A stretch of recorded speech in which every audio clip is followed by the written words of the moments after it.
दोस्तों नमस्कार। मैं संजय अग्रवाल, रेखा जी के मेरे साथ हैं आज। आज ये जो पाहुजा फाउंडेशन है, मीनाक्षी जी और सुप्रिया जी अपने पेरेंट्स का, they are taking it forward. This is 11th year और उसमें थिएटर और आर्ट्स एंड स्पोर्ट्स को प्रमोट कर रहे हैं। तो रेखा जी बताएंगे, थोड़ा सा अपना जीवन परिचय देंगी, बिकॉज आपके बेटर हाफ का हम ऑलरेडी कर चुके हैं, तो आप आपका भी जानना चाहेंगे। मैं थिएटर पिछले 34 सालों से कर रही हूँ और मेरा सौभाग्य है कि मैं लगातार इस खूबसूरत कला से जुड़ी रही हूँ।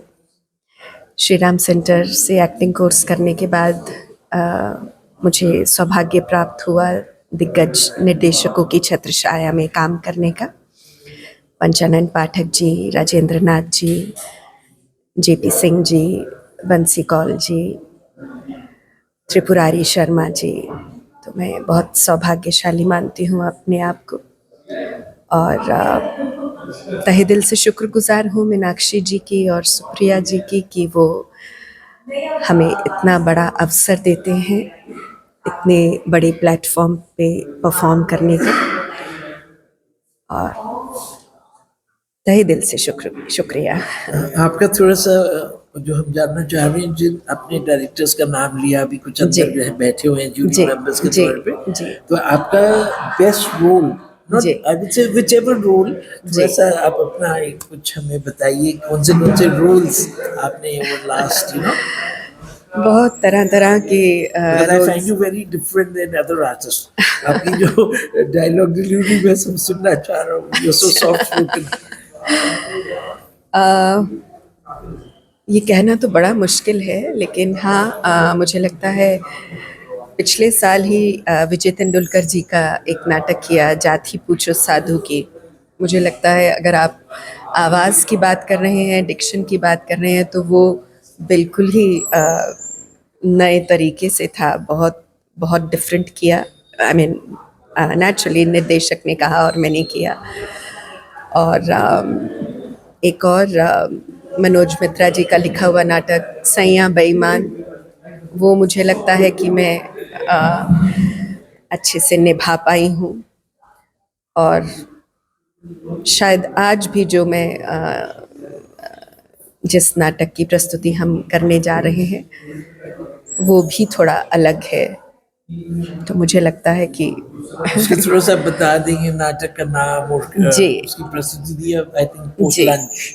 जी 3:15 बजे आज हम प्रस्तुति करने जा रहे हैं। उसका नाम है गुदगुदी। ये प्रेमचंद द्वारा लिखित 2 कहानियों पर आधारित है।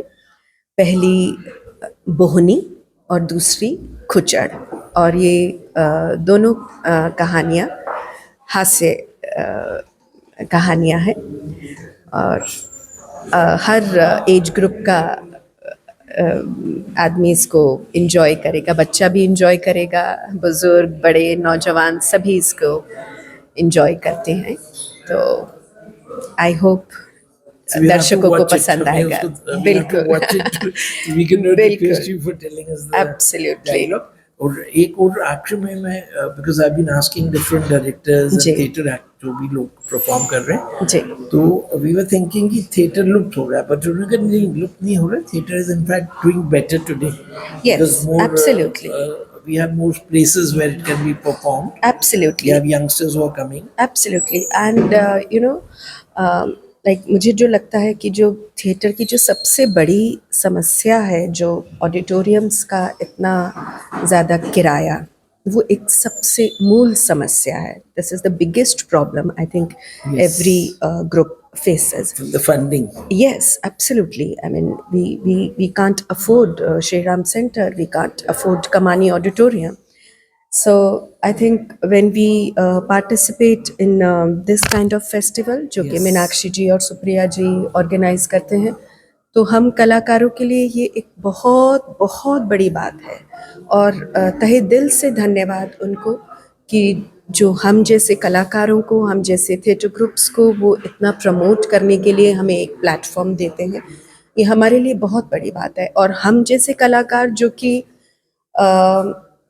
थिएटर से ऊंचा हमें कुछ नहीं लगता है, फिल्म, OTT कुछ भी आए, लेकिन जो हमें जो मज़ा थिएटर में आता है वो हमें किसी और चीज़ में नहीं आता है।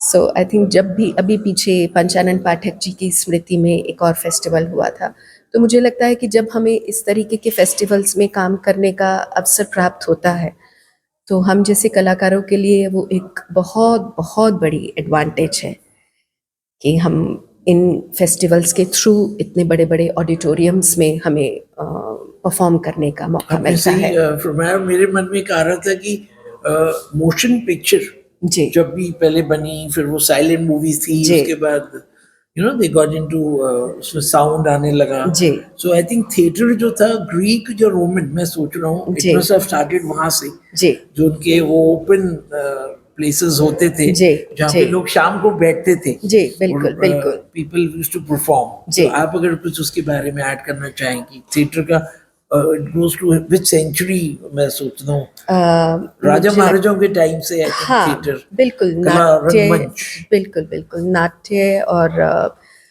नृत्य ये दोनों ही बिल्कुल एक स्टोरी लाइन से जैसे शुरू हुए थे। जैसे मैं एक कथक डांसर हूँ, तो वो कथक शब्द ही कथा से शुरू हुआ था। वंडरफुल। जी, तो वो वो पहले स्टोरी के रूप में किया Origin जाता हुआ था उसका। डांस, मंदिरों में शुरू हाँ हुआ, जी। फिर उसके बाद दरबारों में, और फिर धीरे धीरे धीरे धीरे स्टेज पे आना शुरू हुआ। इसी तरीके से थिएटर भी पहले छोटे तबके से शुरू हुआ, गांव से शुरू हुआ, फिर शहर तक पहुंचा, और फिर धीरे धीरे इसी तरीके से ऑडिटोरियम्स, बड़े बड़े आपका ऑडिटोरियम्स बहुत में बहुत होने लगा। धन्यवाद है। एंड आई शुक्रिया। थिंक बिकॉज हम लोग जो दर्शक हैं उनको बताना चाहते हैं दैट कहाँ से ओरिजिन हुआ, इसलिए दैट जी क्वेश्चन फॉर दैट आपका जी बहुत बहुत शुक्रिया। हम लोग अभी आपके साथ जी, दोबारा वो बिल्कुल गुदगुदी बिल्कुल, वाले देखिए हमारा विल बी नाटक। जी वॉचिंग दैट। शुक्रिया मैम, थैंक यू। नमस्कार।